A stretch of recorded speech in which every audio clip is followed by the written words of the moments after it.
Olá, boa tarde a todos e bem-vindos a mais um Closing aqui na BMC. Eu sou Carlo Cauti e tenho o prazer de estar com vocês para as próximas 2 horas para comentar as notícias que movimentaram e ainda estão movimentando o mercado financeiro aqui no Brasil e no mundo. Mercado que daqui a pouco vai fechar as contratações.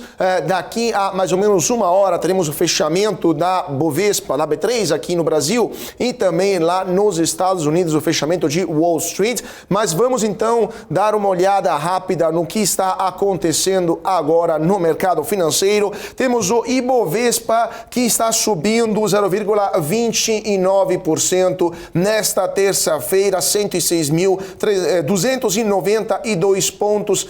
Nesse momento, o dólar futuro também sobe, alta de 0,60%, cotado a R$ 4,97. A pior ação do dia hoje é CVC, cai 6,34%. A segunda pior do dia, Apvida, 4,33%, e a Dexo cai 4,11%. Por outro lado, temos a Petz que sobe 3,51%. Temos a Petrobras 2,40% e a Redditor também. Agora, Redditor que é a melhor do dia, 3,45% de alta.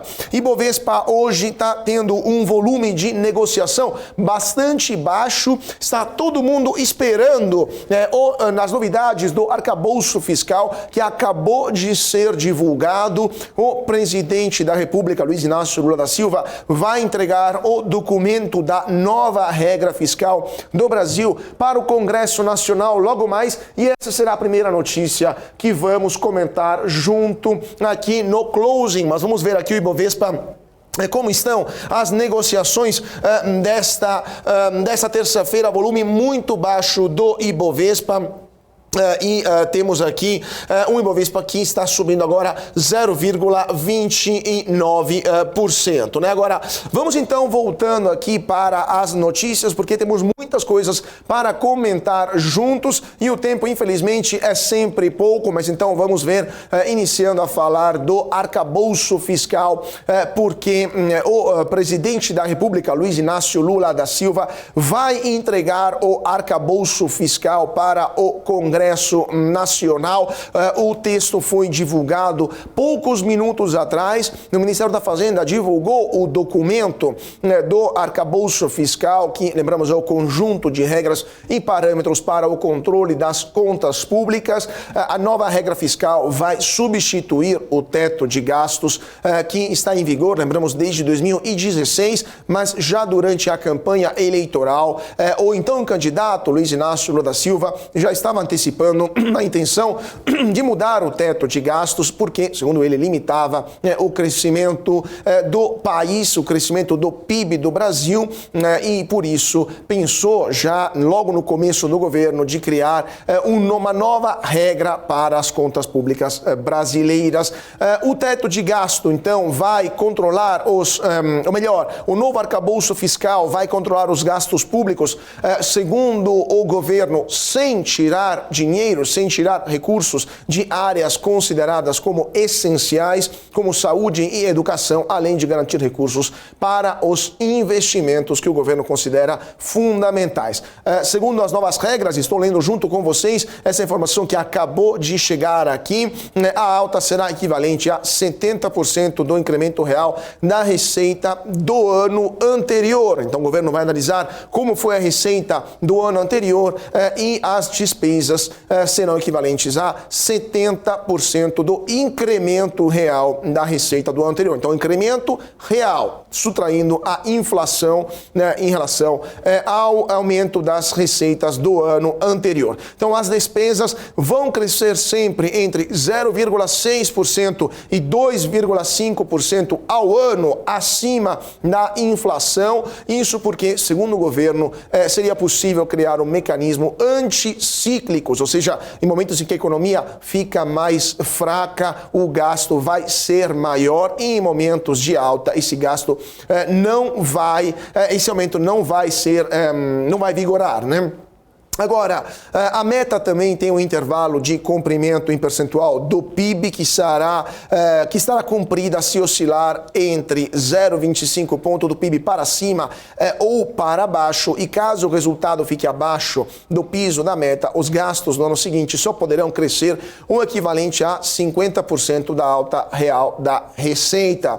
Se o resultado ficar acima da meta, acima do limite da meta, o excedente será usado para investimentos, ou seja, gastos também, né? Haverá um piso para aportes e investimentos de 75 bilhões de reais, ou seja, o governo vai gastar no mínimo por ano 75 bilhões de reais em investimentos mais a inflação. Então esse piso será corrigido pela inflação. O governo pode gastar mais do que isso, mas ele vai ter que encontrar espaço no orçamento de cada ano. Então, no mínimo, teremos todos os anos, segundo essa nova regra fiscal que acabou de ser divulgada 5 minutos atrás, o governo vai ter um gasto mínimo para investimentos de 75 bilhões de reais, mais a inflação. Lembrando que, segundo o texto do novo arcabouço fiscal que acabou de ser divulgado, o Fundeb, ou seja, o Fundo para a Educação Básica, vai ficar de fora do limite do teto de gastos, porque já prevê uma vinculação constitucional, ou seja, além do novo arcabouço fiscal, teremos um gasto extra no Fundeb que ficará fora dessa nova regra, porque é um gasto que está previsto na Constituição. As despesas do governo federal para ajudar os estados com o novo piso de enfermagem também serão exclusos da trava de gastos, ou seja, teremos muitas exceções para esse teto de gastos, para esse novo arcabouço fiscal que vai ser apresentado para o Congresso Nacional daqui a poucos instantes pelo presidente da República, mas o texto acabou de ser divulgado e estamos aqui com ele, comentando ele com vocês. Resumindo, caso o arcabouço seja implementado, o governo prevê zerar o déficit público da União já no próximo ano, ter um superávit em 2025 de 0,5% do PIB e um superávit de 1% do PIB em 2026. Então, esses são os objetivos que o governo federal está pensando em realizar já no ano que vem. Vamos ver, então, o que vai acontecer. Para comentar essa notícia e outras notícias, hoje temos vários convidados conosco que vão entrar daqui a pouco, mas antes disso vamos para a segunda notícia do dia, que é a decisão do governo federal de manter a isenção de tributação para encomendas no exterior sem fins comerciais para pessoas físicas de até $50, ou seja, o governo recuou na intenção de criar um novo imposto para tributar a importação de produtos em até $50 para pessoas físicas, algo que se discutiu muito nas últimas semanas, e o governo decidiu voltar atrás e não mais serão tributados, então, as compras não mais serão tributadas, as compras de até $50 para pessoas físicas oriundas do exterior. Então, para quem compra, por exemplo, produtos de vestiário de lojas chinesas, como a Shopee ou como a Shein, não terá mais esse imposto não será mais cobrado.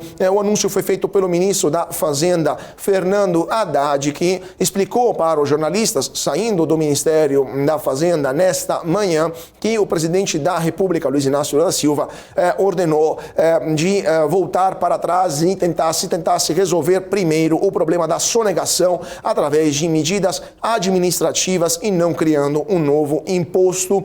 Segundo Haddad, será aumentado o poder de fiscalização da Receita Federal e o governo, então, sempre segundo o ministro da Fazenda, vai manter a isenção de pessoas físicas, do envio de pessoas físicas para pessoas físicas, isso porque, segundo Haddad, existe sim uma brecha utilizada por empresas para tentar burlar a lei, mas a Receita Federal vai trabalhar para evitar que essa brecha continue existindo insistindo para fechar esta brecha. Segundo o ministro, essa decisão estava gerando grande confusão e isso poderia prejudicar as pessoas de boa fé que estavam comprando produtos no exterior. Então, segundo o ministro, não terá mais esta taxação para produtos por um valor superior a $50. Haddad afirmou que o governo está estudando como outros países lidam com essa situação, tentando criar medidas que se possam adaptar também ao Brasil. Lembrando que o governo estava esperando arrecadar cerca de 8 bilhões de reais com esse aperto na fiscalização dos produtos importados até $50. Haddad disse que isso vai depender das novas medidas que serão implementadas pelo governo federal, mas admitiu que vai ser mais difícil agora obter esses recursos caso não seja possível criar esse novo imposto sobre os produtos importados. O ministro ainda afirmou que a AliExpress e a Shopee afirmaram concordar com as medidas do governo porque consideram essa política desleal e não querem se confundir com aqueles que estão burlando a lei. Por outro lado, outra gigante do comércio eletrônico que vende muito para consumidores brasileiros, a Shein, não teria se manifestado sobre esse ponto. Então, não teremos mais essa imposição tributária sobre os pequenas compras realizadas no exterior. Essa é a manchete de todos os veículos de comunicação nesta terça-feira, dia 18 de abril, porque de fato é algo que impactaria e muito a vida do brasileiro e especialmente do pequeno lojista que compra do exterior para depois também vender aqui no Brasil. Isso acontece muito em muitas lojas, especialmente em cidades menores. Última notícia antes de chamar o nosso primeiro convidado de hoje. Vamos falar de criptomoedas, porque o Bitcoin volta a subir nesta terça-feira. Em geral, todas as criptomoedas estão em forte alta nesta terça-feira. Investidores mantendo otimismo em busca pelo setor que tem levado a forte valorização do segmento nos primeiros meses de 2023. Bitcoin está acumulando uma alta de 2,6% nas últimas 24 horas e superou os $30 mil nesta terça-feira. O Ether também avança 0,7%, está cotado a $2.096. Outras criptos também têm tido altas significativas, levando à especulação de uma temporada de altas, a chamada alt season, para os investidores do mercado de criptomoedas, uma estação de alta, uma temporada de alta que poderia levar de novo a interessantes ganhos para os investidores. Como um todo, o mercado de criptomoedas cresceu 2,3%, desde o começo do ano, uma capitalização que voltou a superar $1 trilhão no total. Nos últimos dias, o Bitcoin perdeu espaço relativamente para outras moedas, outras criptomoedas, a chamada dominância do Bitcoin, e hoje representa 46,97% do mercado total de criptoativos. Além dos bons números que estão vindo de outras criptomoedas, na verdade, com esses bons números que estão vindo das criptomoedas, o mercado se pergunta o porquê os investidores voltaram a ter interesse para esse segmento. Várias são as explicações. Em primeiro lugar, os dados macroeconômicos que vêm dos Estados Unidos, a narrativa de uma possível recessão que levaria o Fed a ter que cortar os juros já no segundo semestre desse ano, ou seja, o Banco Central Americano seria obrigado a cortar os juros já a partir de julho desse ano para tentar fazer frente a uma contração da atividade econômica. Isso poderia impulsionar o valor das criptomoedas. Além disso, a inflação nos Estados Unidos está mostrando parcialmente mais fraca do que o esperado. Isso também estaria dando mais ânimo para os investidores de criptoativos. Agora, por outro lado, temos bons balanços das empresas que estão sendo divulgados nos Estados Unidos já desde o começo isso, né, desde o mês de abril, estão aliviando os temores de uma possível recessão e também estão ajudando o mercado de cripto. Então temos duas narrativas que estão se confrontando, aquela de uma recessão possível, com corte de juros, isso poderia levar ao impulsionamento do mercado de cripto como um todo, mas por outro lado, os bons resultados das empresas, né, estão também ajudando o mercado de cripto, mesmo se eles indicam uma menor possibilidade de recessão nos Estados Unidos. Deixa eu ver se já temos nosso primeiro convidado desta segunda-feira, desta terça-feira. Ainda não, então vamos continuando com as nossas notícias de hoje, falando sempre de notícias internacionais, porque temos muitas coisas que estão acontecendo lá fora. Mas, aliás, vamos terminar antes o panorama aqui no Brasil, porque mais uma boa notícia vindo do setor que mais cresce no Brasil, que é o setor agro, porque o valor bruto da produção agropecuária vai subir 4,7% em 2023. Essas são as estimativas feitas pelo próprio governo federal. O Ministério da Agricultura e Pecuária informou nesta terça-feira que o valor bruto da produção agropecuária, o chamado VBP, está estimado em 1,2 trilhão de reais, exatamente 1,229 trilhão de reais, o que corresponde então ao aumento de 4,7% em comparação ao mesmo resultado obtido em 2022, que foi de 1,173 trilhão de reais. O resultado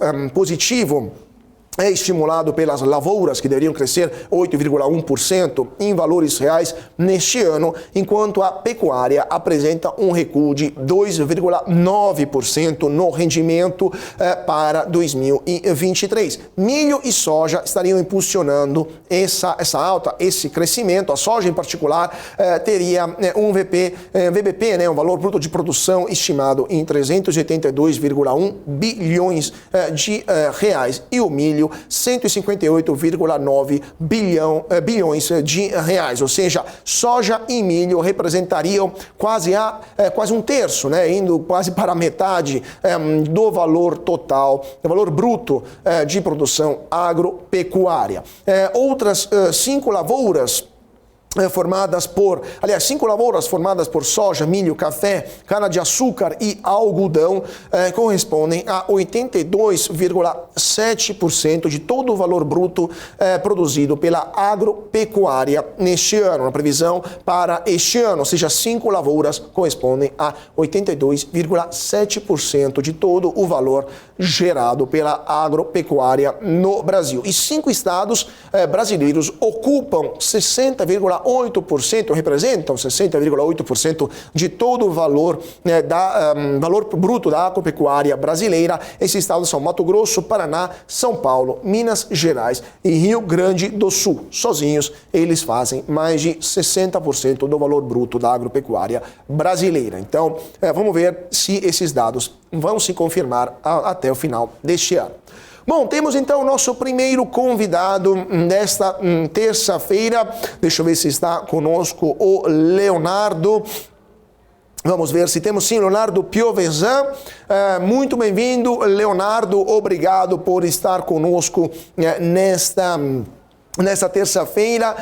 Como está o mercado nesse momento? Como é que está o mercado? Como é que está a sua visão do mercado nessa terça-feira? Mercado bastante anêmico, diria, por causa do aguardo do arcabouço fiscal, das informações sobre o arcabouço fiscal, pouco volume de negociação. Qual que é o seu panorama para esta terça-feira? Bom, vamos lá. Eu acho que, primeiro, a gente teve o arcabouço fiscal sendo colocado em pauta e, à primeira vista, a gente teve na parte de despesas muita coisa ficando de fora do arcabouço fiscal. Então, isso aí já traz um certo ponto negativo. Óbvio que a gente precisa entender o que o Congresso vai alterar, mas é difícil a gente ficar contando com o Congresso para ser um pouco mais fiscalista. Assim, o mercado esperava, o arcabouço fiscal, quando foi apresentado, já não era uma maravilha, mas, assim, trouxe ali um pouco mais de previsibilidade, só que na primeira tentativa do governo já veio ali algumas brechas, algumas despesas que vão ficando fora dessa parte de limitação de despesas. Não é um arcabouço que tem grande foco na limitação de despesas, então a gente já deixa isso bem claro. O foco do arcabouço em si é na parte da receita, e o que traria ali um pouco é vamos dizer assim, um teto de gastos turbinado em termos de a despesa pode crescer, mas pode crescer mais próximo do que a receita crescer. Mas, de novo, o foco do governo sempre foi, o Haddad já havia trazido isso, de que seria no aumento da arrecadação. E aí a gente, além de ter um arcabouço que não veio do jeito que a gente esperava, a gente também teve a notícia aí de recuo na parte da taxação.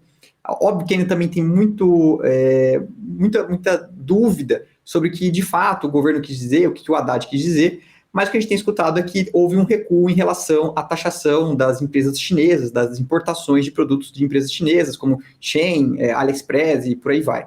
Então, assim, é uma notícia negativa, não tanto pelo tamanho da potencial arrecadação, porque a gente sabe que, assim, o Haddad, obviamente, traz ali um número de arrecadação de não sei quantos bilhões, a gente não sabe, de fato, o que vai virar isso, porque a hora que o preço do produto aumentar lá nas exportações, pode ser que as pessoas simplesmente desistam de fazer a compra ou alguma coisa nesse sentido.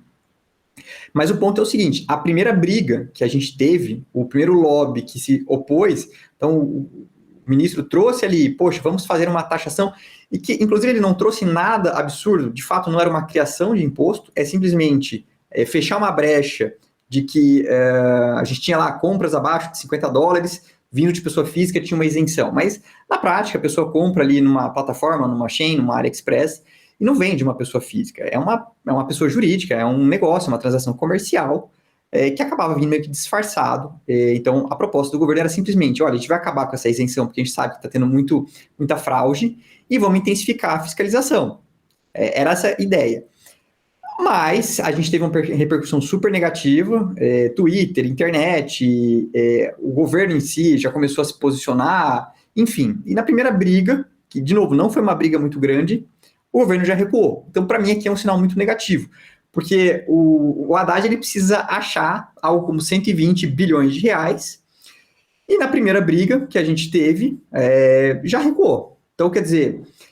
de novo, eu ainda não sei se de fato vai ser um recuo na prática ou se foi só um recuo na narrativa. O que ele falou, inclusive, foi que a gente vai ir pelas vias administrativas, ou seja, vamos tentar mexer numa portaria, numa regra, alguma coisa nesse sentido, mas o que a gente vai de fato fazer é aumentar a fiscalização.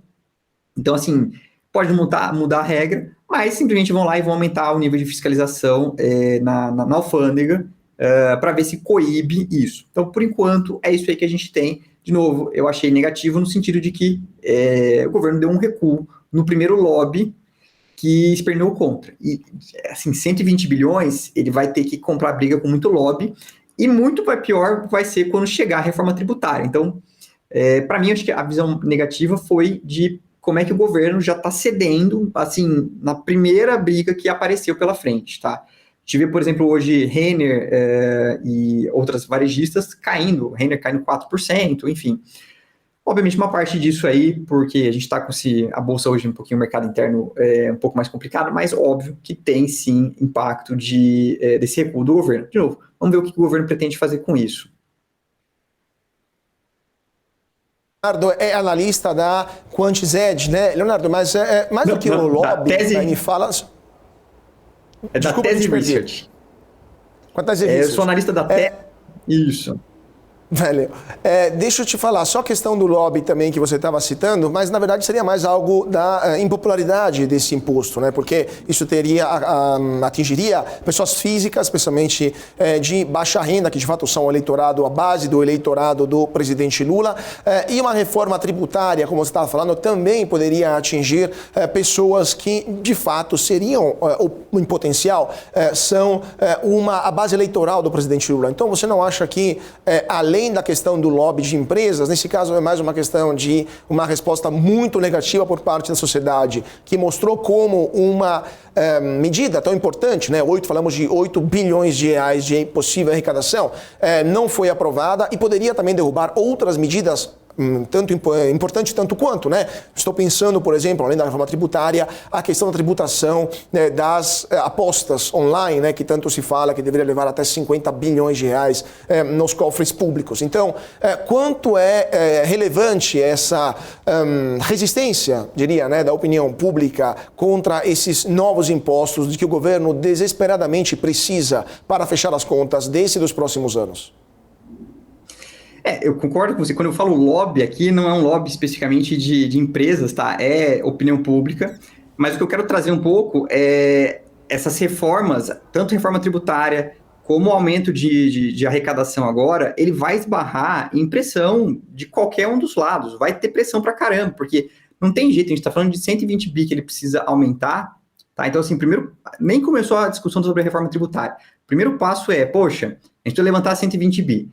Aí você tem, assim, a aposta esportiva, que é um negócio que, vamos dizer assim, do ponto de vista, não diria ético, mas é um negócio que vai ter um apoio razoável da população e falar assim, não, poxa, aposta esportiva, não é possível, esse negócio não paga imposto.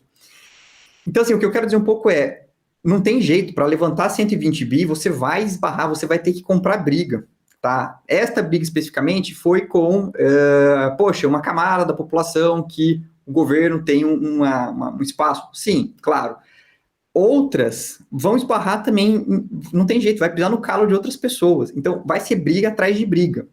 E na primeira briga, que, de novo, não era uma briga, no meu entender, de aumento de imposto, de você chegar e falar, poxa, ele simplesmente está querendo, de fato, fechar uma brecha ali, tá? Porque já existe essa regra, acima de $50 você tem que pagar imposto, abaixo de $50 só se for de pessoa física.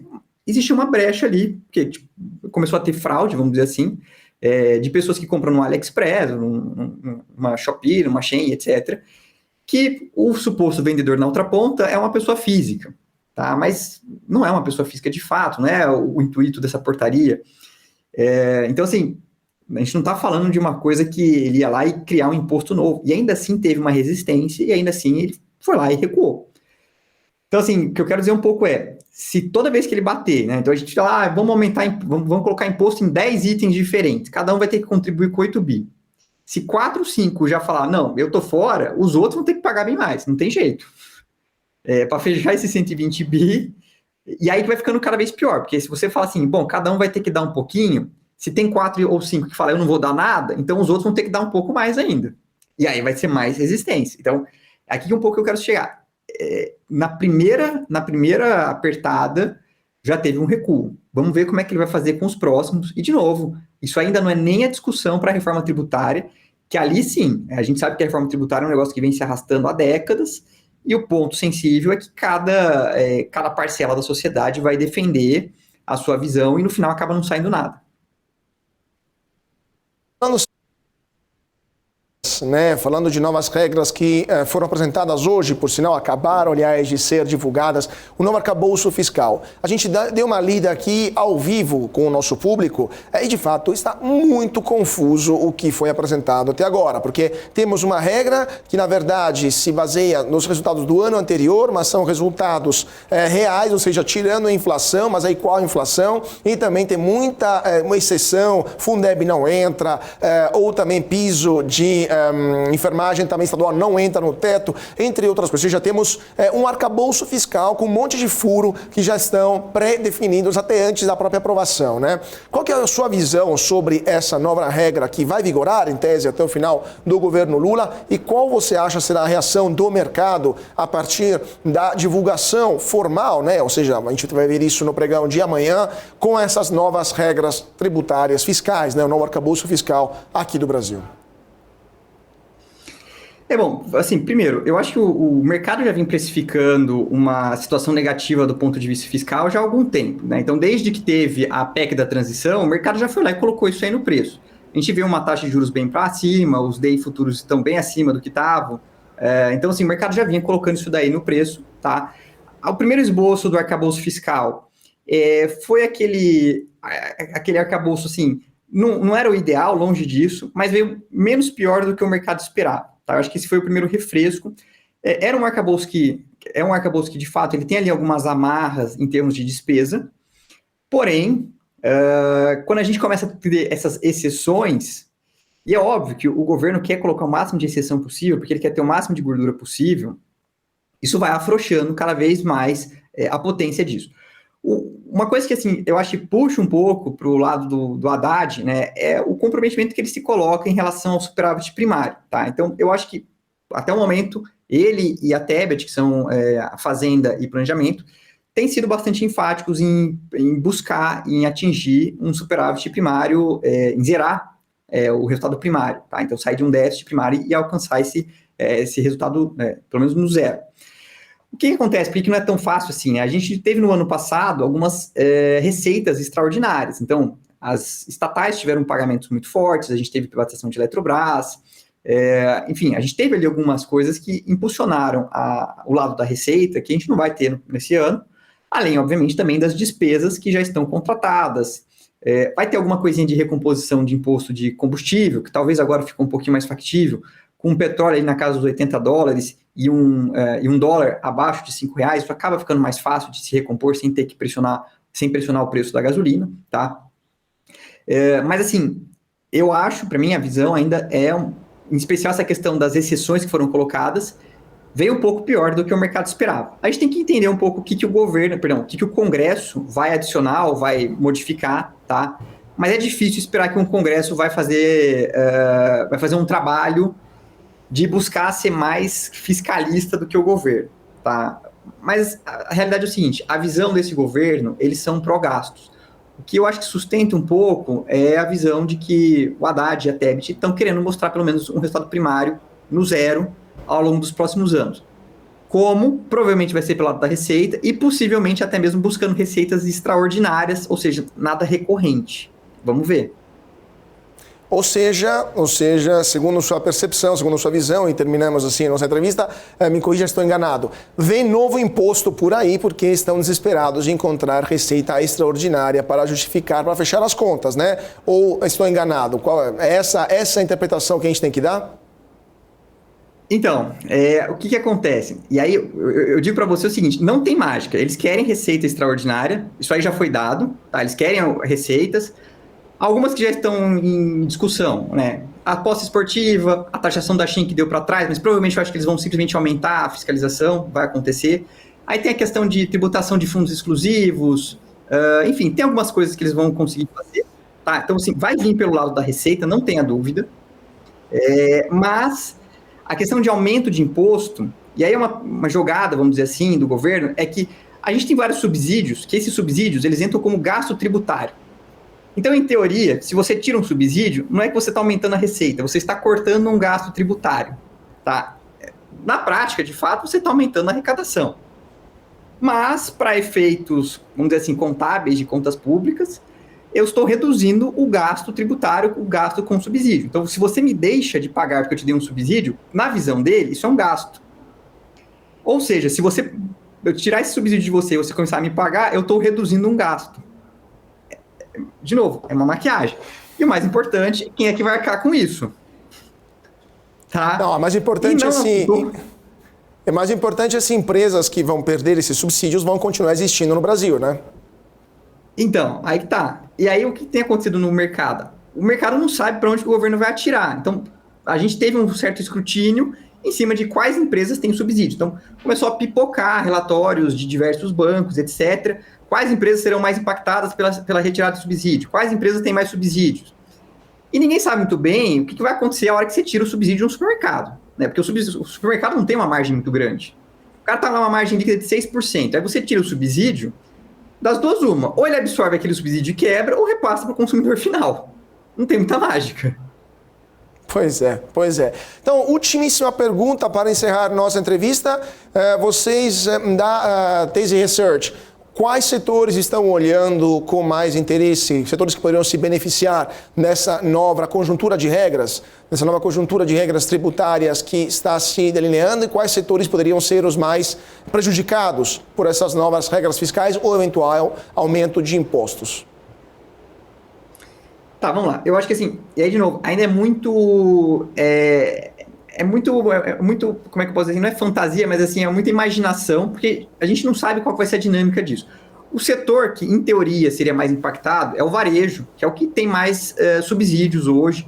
Então, em teoria, esse aqui seria o setor que seria mais impactado. Tá? A gente sabe que tem muitos varejistas que têm, principalmente subsídio de ICMS, enfim, esse tipo de coisa. Mas é muito difícil saber se vai sair isso ou não, tá? E, por exemplo, a gente gosta do setor de petróleo, né? Então, assim, a gente tem lá a posição em empresas de petróleo, só que o governo, um belo dia, decidiu colocar um imposto sobre exportação. Então, o que eu quero dizer um pouco? Tá muito difícil saber para que lado correr, tá? Porque o governo coloca um setor na mira, aí ele fala assim, eu vou atirar nesse setor, aí esse setor desaba. Aí o setor faz um lobby e o governo desiste. Aí ele vai para outro setor, sabe? Então, a gente está num balão de ensaio que fica muito difícil, tá? Honestamente, sim, o que a gente tem visto até é gente que sabe, cara, eu quero procurar aquelas empresas que estão pagando a máxima alíquota possível. O cara está pagando 30%, beleza, esse aqui que eu quero, porque pelo menos não dá para falar que esse sujeito não está contribuindo, tá? Mas, assim, dentro dos setores que a gente tem olhado na tese, a gente tem ficado de fora do varejo, no geral, não só pela questão de imposto, mas o macro ainda está um pouquinho difícil. E a gente tem olhado um pouquinho também, obviamente, o setor de petróleo, como eu falei, eu continuo gostando, que tudo me indica que esse imposto sobre exportação de petróleo deve cair. Ficou muito difícil. Primeiro que já está precificado nas ações esse imposto, e se ele cair e não continuar, eu acho que é só upside ali, tá? Então a gente gosta do setor de petróleo. Deixa eu ver. E a gente também tem, assim, exposições em diversas empresas, mas hoje o que a gente tem ficado mais de fora, de fato, é o varejo. Tá? Eu acho que esse é o que está mais difícil de entender onde é que o que vai acontecer. Eu acho que o setor bancário também é um setor que tem grandes chances, mas eu acho que não vai ser nesta parte da reforma, provavelmente vai ser na reforma tributária, fim do JCP. Só que eu acho que o setor bancário vai acabar repassando esse problema para o consumidor final, como ele sempre fez no passado. Perfeito, perfeito. Então, a ver o que vai acontecer e quais serão os impactos sobre a economia brasileira após a aprovação. E vamos ver que aprovação será do novo arcabouço fiscal. Bom, gente, muito obrigado para o nosso primeiro convidado de hoje, o Leonardo Abud, sócio da Tese Research. Muito obrigado, Leonardo. Foi um prazer tê-lo conosco. Obrigado, pessoal. Um abraço. Tchau, tchau. E vamos para um rápido intervalo, já voltamos, continuando com o nosso giro de notícias, mercado que daqui a pouquinho vai fechar, então não sai daí que a gente vai ver ao vivo como está fechando o Ibovespa e Wall Street. Até mais! As empresas que fazem parte do seu dia a dia estão em uma das maiores bolsas do mundo, a Nasdaq. E a boa notícia é que você pode investir nessas empresas diretamente pela Avenue, sua corretora nos Estados Unidos. Com os dados das ações dos Estados Unidos fornecidos pela Nasdaq em tempo real, o cliente Avenue pode acessar diretamente as maiores bolsas do mercado americano. Entre neste mercado de tecnologia e inovação. Acesse avenue.com.br/Nasdaq e seja bem-vindo ao mercado global. Você está cansado da mesmice? Negociando em plataformas com ferramentas desatualizadas? Falta variedade e funcionalidade? Aproveite nossa grande seleção de ferramentas de trade. Baixas taxas de negociação, suporte em português 24 horas por dia, com mais de 200 criptomoedas disponíveis para trade e a facilidade de depósitos com Pix. Aproveite o futuro agora. Bybit. Abra sua conta hoje mesmo. Bybit.com.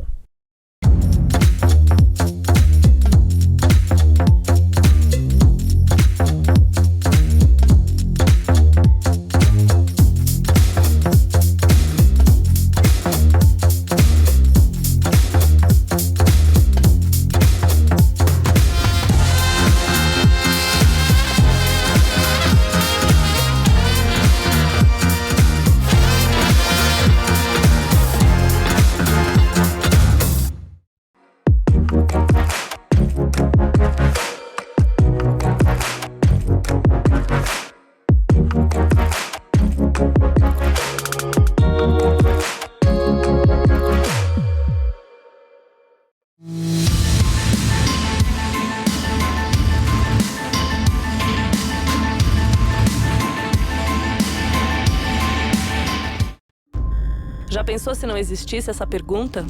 Teríamos cavalos mais rápidos? Mais telefones?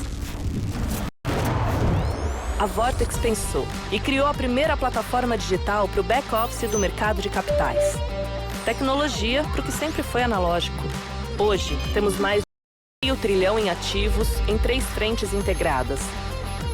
Ir além é descomplicar o mercado de capitais todos os dias. Vortex. Beyond.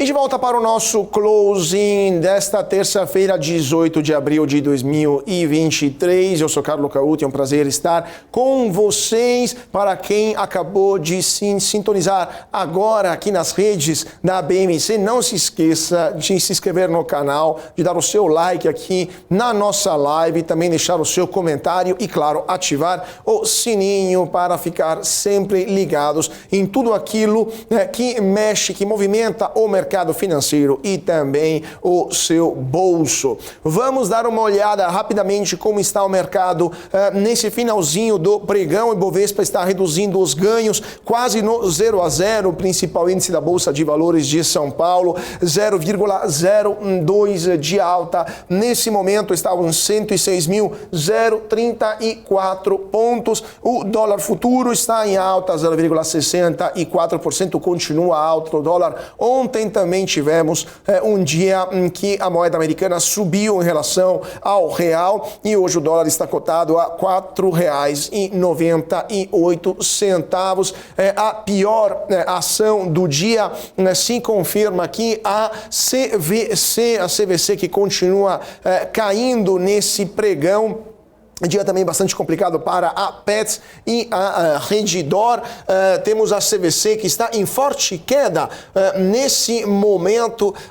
Queda da CVC, deixa eu ver se a gente consegue aqui abrir. A CVC, queda de 7,25% para a CVC nesse momento no Ibovespa. Temos a Redditor, aliás, a melhor alta, a Petz, a melhor alta nesse momento. Petz que sobe 3,34% e Redditor 3,18% de alta. A terceira melhor do dia é a Cielo, que sobe 3,13%. A pior do dia, então, hoje se confirma a CVC. A Pvida também perde 5,12% e a Dexco também está numa situação bem complicada, 4,60% nesse momento de queda para as ações da Dexco. Bom, gente, então já temos nosso segundo convidado de hoje. Aliás, já está conosco o Felipe Pássaro. Deixa eu ver se temos ele conosco, Head de Wealth da Eu Quero Investir, a IQI agora, né?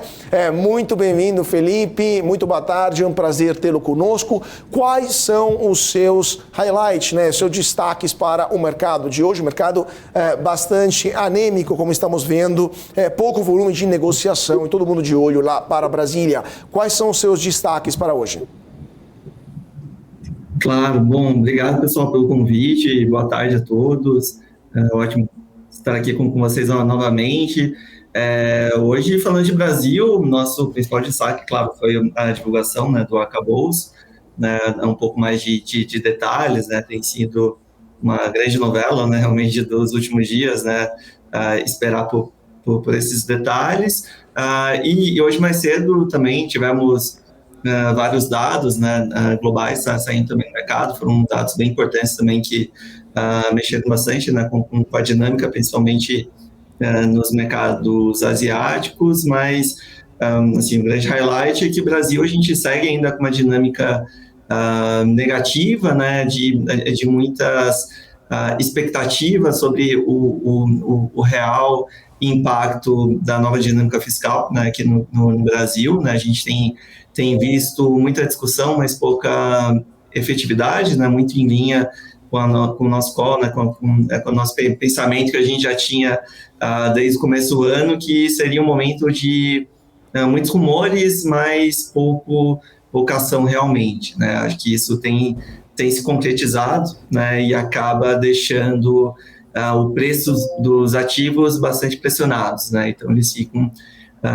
tradando, realmente, né, negociando muito na paralela, né, muito de lado esses ativos, né, ao passo que quando a gente olha o mercado internacional, ele na margem segue com boas notícias, né, claro que a gente vê um ciclo agora de desaceleração econômica, né, principalmente Estados Unidos, Europa, mas também com expectativa agora de como caminhar a inflação. Acho que a parte mais preocupante já ficou para trás, e a gente já começa a ver alguns dados mais positivos de Ásia também, igual, como eu disse, nesses dados de hoje que a gente acompanhou pela manhã. Assim, acho que são grandes highlights, mas em linhas gerais, Brasil um pouco mais seguindo uma dinâmica um pouco mais negativa, e do lado global a gente segue com um tom um pouquinho mais otimista.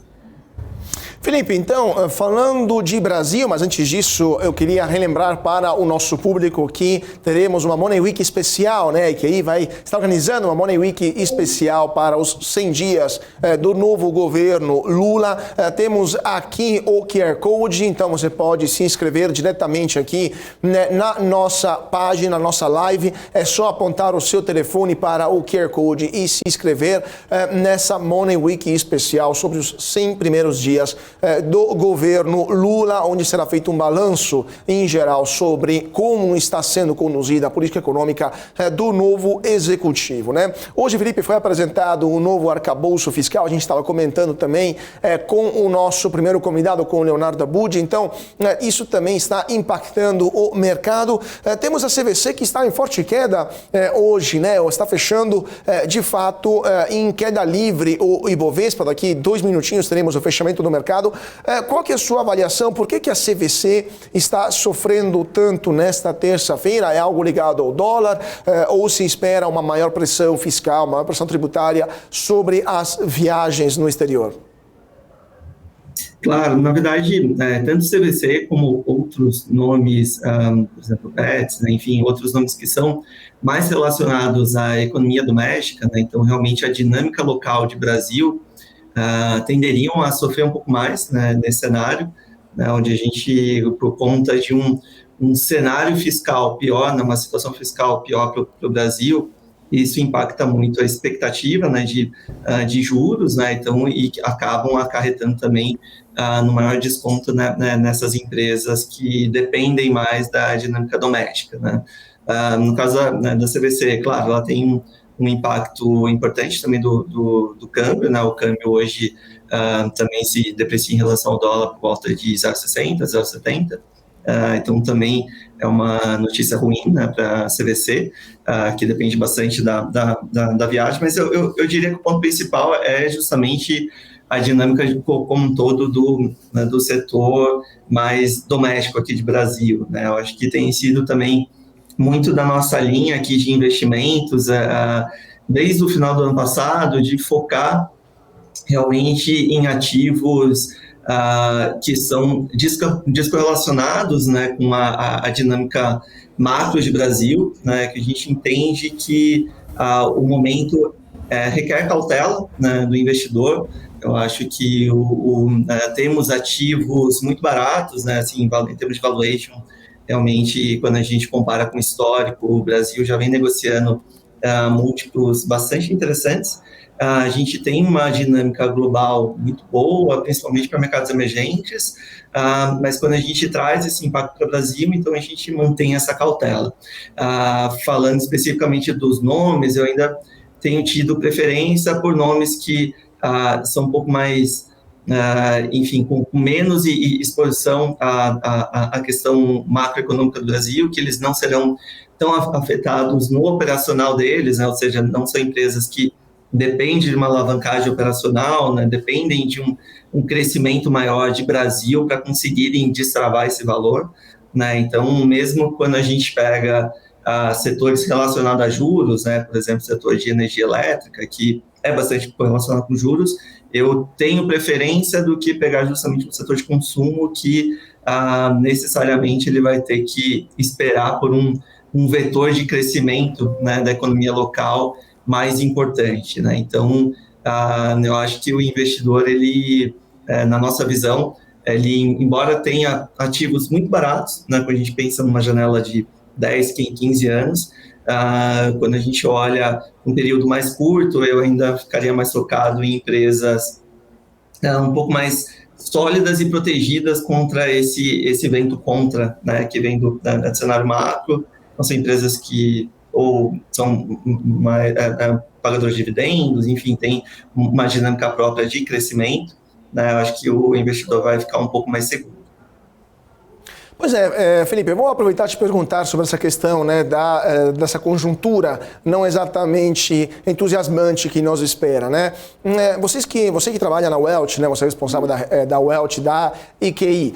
Como é que estão os seus clientes? Como é que está a percepção, o humor, né, das pessoas que estão são clientes da EQI na gestão do seu patrimônio? Eles estão mais interessados em investir no Brasil ou estão olhando mais para o exterior?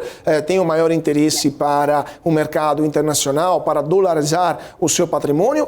Mesmo se lá fora também temos uma perspectiva de recessão, pelo menos no segundo semestre desse ano, ou ainda temos um bias doméstico, ainda estamos de olho, ou pelo menos os clientes da Welt estão de olho no mercado brasileiro e preferem manter aqui parte considerável do seu patrimônio? Não, bacana, ótima pergunta. Assim, quando a gente, claro que cada cliente tem um perfil diferente, né, e expectativa de retorno também, mas eu diria que o mercado internacional cada vez mais tem chamado a atenção dos nossos clientes, não tanto pelas condições, pela conjuntura aqui de Brasil, mas também pela atratividade do retorno que a gente tem no mercado internacional, né? Quando a gente fala de, por exemplo, mesmo os Estados Unidos, a gente passou por algumas décadas de juros muito baixos, né? Então, depois, né, de um movimento bastante brusco que a gente teve no preço de ativos em 2022, a gente tem hoje um patamar de retorno para os ativos americanos, né, que são muito atrativos, né? Então, acho que quando a gente compara investir no mercado internacional hoje, é uma oportunidade bastante oportuna, né, para o investidor brasileiro, né? O investidor brasileiro, de forma geral, ele internacionaliza pouco o seu patrimônio, né? Acho que essa é um movimento que cada vez mais deve acontecer, né, do investidor brasileiro enviando cada vez mais parte do seu patrimônio para fora do Brasil. Hoje em dia a gente tem várias plataformas de investimentos que facilitam, né, esse movimento também, né, que são plataformas bem mais acessíveis e dinâmicas, né, para o investidor. E o momento é que, antigamente, o investir no internacional era muito mais como uma visão de proteger o capital em uma moeda forte, reduzir o risco que ele já teria aqui no Brasil, e hoje em dia não. Hoje em dia a gente consegue um nível de retorno quase que tão atrativo como a gente tem aqui no Brasil, né? Aqui no Brasil, claro, a gente tem o nosso CDI, né, que é sempre uma rentabilidade sempre muito interessante, né? Hoje em dia, mais do que nunca, né, o nível de taxa de juros realmente voltou a ser bastante atrativa, né, com o investidor tendo um rendimento bruto acima de 1% ao mês, é uma taxa relativamente boa, e quando a gente traz esse risco fiscal, né, à tona, a gente tem dado preferência até para recomendar para os nossos investidores também cada vez mais distribuir, né, esse patrimônio em outras regiões, tá? Então, indo para a resposta da sua pergunta, sim, nosso investidor ele tem buscado um pouco mais o investimento offshore, e quando a gente olha para o mercado local, ele ainda tem dado maior preferência por renda fixa, né? Acho que renda fixa, como eu disse, é um nível de juros bastante atrativo, e quando a gente olha para a renda variável, aí seria realmente uma visão bastante de longo prazo e mais focado em empresas perenes, né? Empresas com geração de caixa, com crescimento sustentável, com nível de valuation. Praticamente todas as empresas hoje que a gente tem no Brasil, acho que eu diria que a gente tem uma margem de um ganho, né? Algumas mais, outras menos, mas a grande maioria das empresas no Brasil vem negociando com desconto, né? Muito por conta, inclusive, do próprio nível de juros, né, que acaba trazendo esse desconto. Mas, enfim, eu acho que, para resumir, eu acho que é um perfil da grande maioria dos clientes, é um humor de ser mais cauteloso, né? Ter uma postura mais conservadora realmente nos investimentos, seja na escolha da classe de ativos, seja na região que ele vem investindo. Acho que a principal mensagem é de buscar uma alocação mais conservadora mesmo.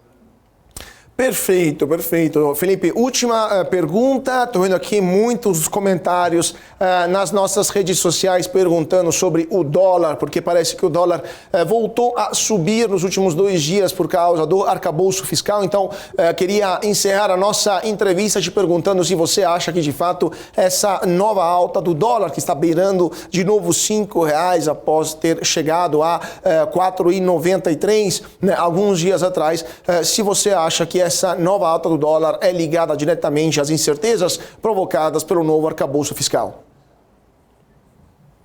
Perfeito, é uma ótima pergunta. O câmbio é sempre, eu diria que entre todas as classes de ativos, né, moedas, é sempre um produto que ele contém uma volatilidade bem importante, né, mas eu diria que quando a gente pega o cenário global, né, esse momento de ciclo econômico, onde a gente começa a ver uma recessão, né, chegando mais próxima dos Estados Unidos, a gente já começa a ver uma desaceleração no ritmo de aumento de juros nos Estados Unidos e a inflação ainda estique, né, ainda persistente, mas na margem mostrando alguns sinais de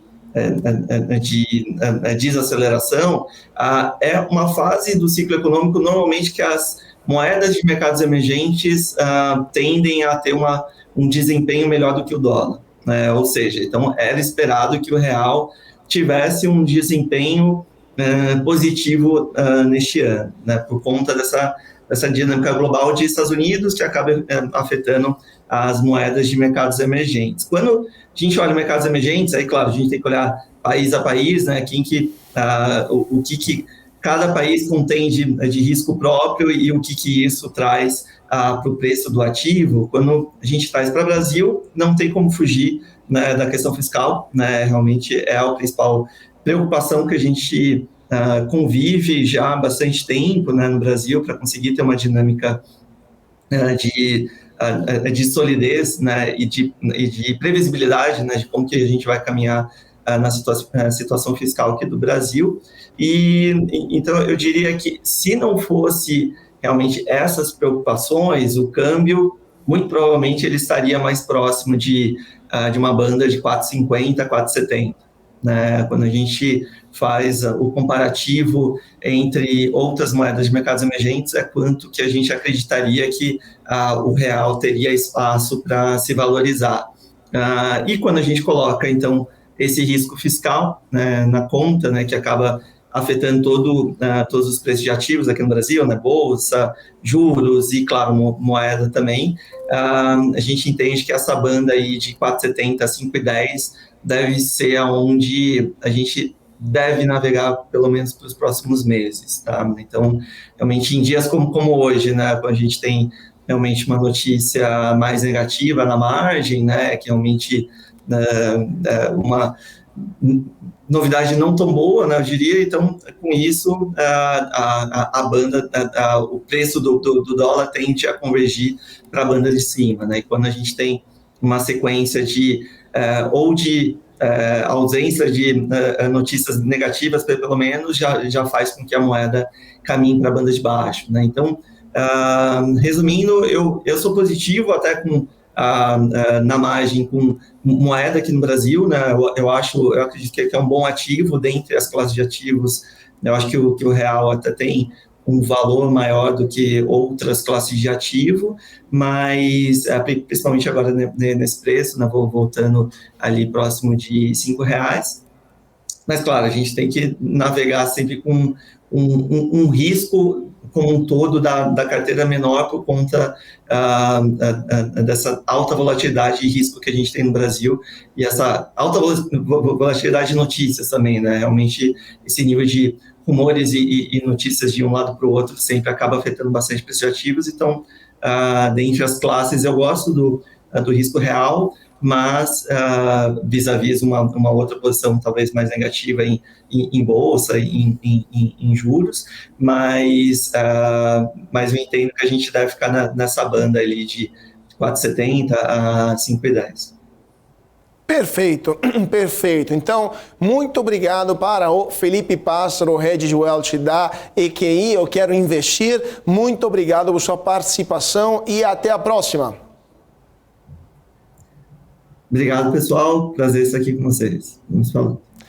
Prazer todo nosso. Então vamos continuando nossas notícias. Daqui a pouco vamos chamar mais um convidado para falar de renda fixa, porque hoje também tivemos juros que subiram e vamos entender o que está acontecendo. Claro, incertezas devidas ao novo arcabouço fiscal, mas também oportunidades para você, investidor pessoa física, especialmente para a renda fixa. Vamos entender então melhor onde vale a pena investir no Tesouro Direto pré ou pós-fixado, mas antes disso, duas notícias muito rápidas, porque o Ibovespa acabou de fechar. Deixa eu ver aqui como é que está a situação do principal índice da Bolsa de Valores de São Paulo. O Ibovespa aqui acabou fechando quase no 0-0. Deixa eu tirar aqui as lojas Renner que a gente está vendo agora. Não, então vamos ver o Ibovespa. Vamos ver então o Ibovespa por aqui, porque o Ibovespa começou bem o dia, mas acabou fechando quase no 0-0 por causa dessas incertezas fiscais. 0,14% foi o fechamento do principal índice da Bolsa de Valores de São Paulo, 106.163 pontos, dólar que fechou em alta 0,66%, R$ 4,98. Lembrando que no dia 14 de abril, o dólar estava cotado a R$ 4,91. Notícia internacional também que acabou de sair, estou lendo com vocês ao vivo e a cores. Tivemos a divulgação de resultados da Netflix. Netflix que teve resultados positivos, avançou antes da divulgação do balanço na Nasdaq. Tivemos um lucro líquido superior ao consenso, lucro líquido por ação de 2,88 dólares, o consenso era de 2,86 dólares por ação. Então tivemos um resultado positivo da Netflix. Deixa eu ver aqui se temos todos os números da líder mundial de streaming, a Netflix, a gigante, aqui também é listada lá na Nasdaq em Wall Street. Então tivemos 8,16 bilhões de dólares de lucro, né, de lucro que foi obtido pela Netflix contra uma previsão de 8,18 bilhões que eram esperados pelo mercado, né? Segundo a empresa, tivemos mais de 100 milhões de contas que são compartilhadas e isso vai ser revisado pela empresa, 43% de seus usuários globais, e isso afetou os resultados da Netflix, que está trabalhando para resolver esse problema. Ainda estão saindo aos poucos os números da Netflix, então ao longo desse closing a gente vai comentar junto com vocês. Estou lendo aqui as agências internacionais com os números da gigante do streaming, que teve números um pouco acima em termos de lucros por ação e um pouco abaixo em termos de faturamento, mas logo mais teremos os números completos da Netflix. Para voltar a falar de Brasil, vamos falar então de renda fixa, porque hoje também tivemos movimentação nos juros aqui no Brasil com a divulgação do novo arcabouço fiscal. Então temos novidades para os investidores em renda fixa, e para falar disso temos conosco o nosso terceiro convidado do dia, o Vinícius Romano. Deixa eu ver se ele está conosco aqui. Vinícius Romano, especialista em renda fixa da Suno Research. Muito bem-vindo, Vinícius. É um prazer tê-lo conosco. Fala, Carlos. Fala, pessoal. O prazer é todo meu aqui de participar desse novo programa aqui. Inaugurou essa semana. Segundo dia de programa, né? Já estamos aqui, então o prazer é todo meu. E vamos lá falar de juros. Vamos que vamos. Então, Vinícius, prazer todo nosso tê-lo conosco aqui nesse segundo dia de programa. Então, Vinícius, juros que hoje subiram um pouco, né? Estou vendo aqui os juros para 2023, com vencimento em novembro, subiram 0,025. Tivemos uma alta também expressiva para os juros para julho de 24. 27 também teve uma alta importante. Então, qual que é a sua percepção e qual que é a percepção do mercado após a divulgação do texto do arcabouço fiscal e qual que é a previsão para o andamento dos juros e qual que é no que os investidores, pessoas físicas devem prestar atenção para decidir, para orientar seus investimentos? Boa, excelente. Eu acho que a movimentação de hoje em específico, né, é difícil da gente atribuir só a um fato, apesar de o principal, né, acabar sendo essa questão do arcabouço fiscal. Só que se a gente pega a curva e compara, eu gosto de sempre comparar os juros futuros, né, a movimentação deles, com datas passadas, né, porque aí você consegue ver efetivamente a movimentação e o que o mercado está precificando dentro desses juros. Então, se você pega final do mês de março, por exemplo, a gente teve uma série de fechamentos, e só que se a gente compara com ontem, né, que é a movimentação que você comentou agora, a gente teve uma leve abertura. Então, e a abertura significa, né, uma alta dos juros e, consequentemente, uma desvalorização nos títulos, né? Tanto que se a gente pegar lá no Tesouro Direto, as taxas aumentaram um pouquinho hoje. Só que se a gente pega nas últimas semanas, a tendência é de fechamento, né? O mercado, em tese, se animou ali com o arcabouço fiscal. Sem entrar no mérito de ser uma regra boa ou ser uma regra ruim, eu acho que ter uma regra já é um ponto positivo e é melhor porque você consegue trabalhar com cenários, né? Independente de qualquer coisa. Só que ainda, né, se você pegar aí uma curva de juros do ano passado, né, onde o juros já tinha começado a subir, né, ou pelo menos já se esperava um começo de subida de juros, você ainda vê que a curva está muito estressada, né? A gente consegue traçar ali uma linha, né, o gráfico, a gente vê que em relação ao ano passado, a linha estava aqui embaixo, né, em torno ali na casa dos 11%, 11,5%, não lembro exato o número, e hoje a gente já está nos 12% ali, então ainda está bastante alta, né, os nossos juros futuros, e o significado disso é basicamente, o mercado espera que no Brasil a gente vai ter juros na casa dos 12%, na média, até 2027, 2029, o que além de ser negativo para o país, né, às vezes pode ser meio irreal, né, o mercado acaba, sem ter uma clareza no cenário, ele acaba perpetuando alguns cenários, né, tanto positivo como negativo. Então, isso eu até fecharia, né, a pergunta, respondendo, né, uma das armadilhas aí, o que o investidor deve olhar na hora de investir, é justamente isso, como é que está a curva de juros na parte curta, na parte intermediária, na parte longa? Porque isso vai interferir no título que você compra, né? Se você compra um título de longo prazo, a parte longa vai interferir mais, né? E a parte longa tem mais riscos associados, né? Quanto mais longe a gente vai, mais incertezas a gente tem. Então, acho que uma das coisas a se olhar é ver como que está a estrutura da curva. Hoje a curva está invertida, né? Há um tempo já ela está invertida.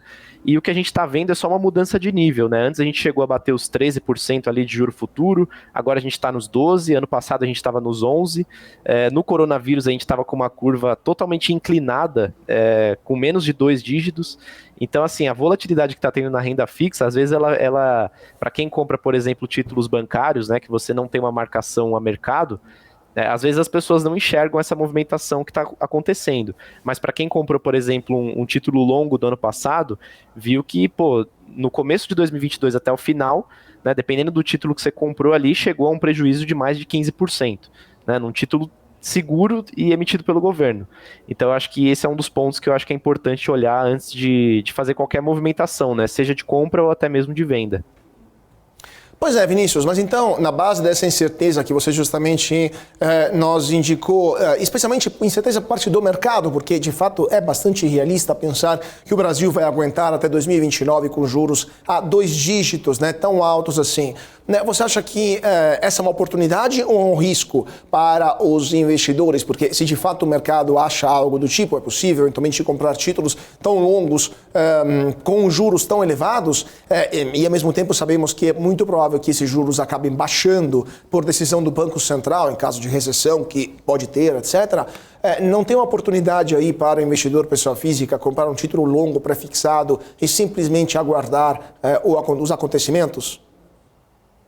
Eu acho que Assim, é aquele papo de sempre ter cada um perfil diferente do outro, né? Mas acho que falando de classe de ativo, né? Se o investidor fosse a média ali do mercado, hoje, por exemplo, aqui na Suno a gente gosta de títulos intermediários e não tão pré-fixados, né? Mais o IPCA+, ali, porque ele traz uma proteção contra a inflação. E se a gente pega ali uma comparação, né, entre as três classes, os títulos pós, pré e IPCA+, a gente vê que cenários que a taxa de juros, né, e os pré-fixados estão oferecendo uma taxa de 2 dígitos ali, chegou a bater 13%, agora a gente já tem, dependendo do vencimento ali, 12%, 12 e pouquinho, se torna, eu acho, na minha opinião, né, uma oportunidade. E o IPCA+, assim, eu acabo preferindo aí, porque se você pegar uma taxa de 6% real, né, eu acho que acaba sendo bem vantajoso aí para os investidores. IPCA mais 6% acaba sendo até um benchmark para várias assets, né, para vários gestores aí de fundos. Então eu acho que é uma boa rentabilidade.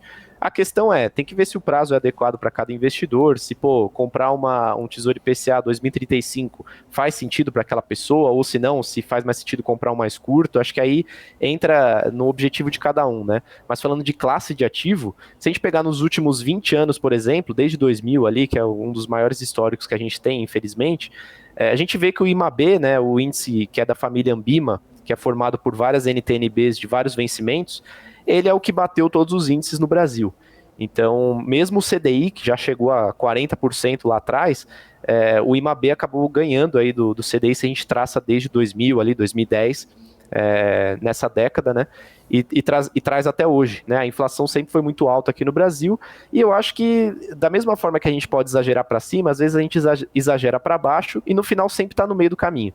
A gente chegou a Selic a 2%, agora a gente está nos 14% de novo, né, como já esteve antes, e 14% arredondando, né? E no fim a gente está sempre nesses ciclos, né? O mundo funciona dessa forma. A gente infelizmente é diferente dos Estados Unidos, por exemplo, que tem um ciclo às vezes um pouco maior, né? Que dura um pouco mais de tempo. E que também está passando por dificuldades, né? A taxa de juros americana aí nos 5% não é uma coisa normal, que a gente não via há bastante tempo. Então eu acho que abre sim oportunidades. Eu posso até estar puxando sardinha aqui para o meu lado, né, falando de renda fixa, mas eu acho que abre sim oportunidades porque a taxa está atrativa, e o que é importante, claro, é separar. Se você não for para a parte de públicos, né, e for escolher um título privado, aí você tem que separar ali o emissor, né, que você vai comprar, e não adianta só olhar a taxa, acho que tem que também fazer uma análise de crédito ali que é importante. Com certeza. E aí, última pergunta para encerrar o nosso papo: análise de crédito para o governo federal numa previsão de aumento dos gastos e eventualmente aumento também da dívida pública, né? Porque lembramos que cada déficit de hoje é a dívida pública de amanhã. Qual que é a análise de crédito que vocês aí na Suno estão vendo, né? Estão atribuindo para a dívida pública, né? Para esse governo federal na perspectiva de 4 anos de gastança?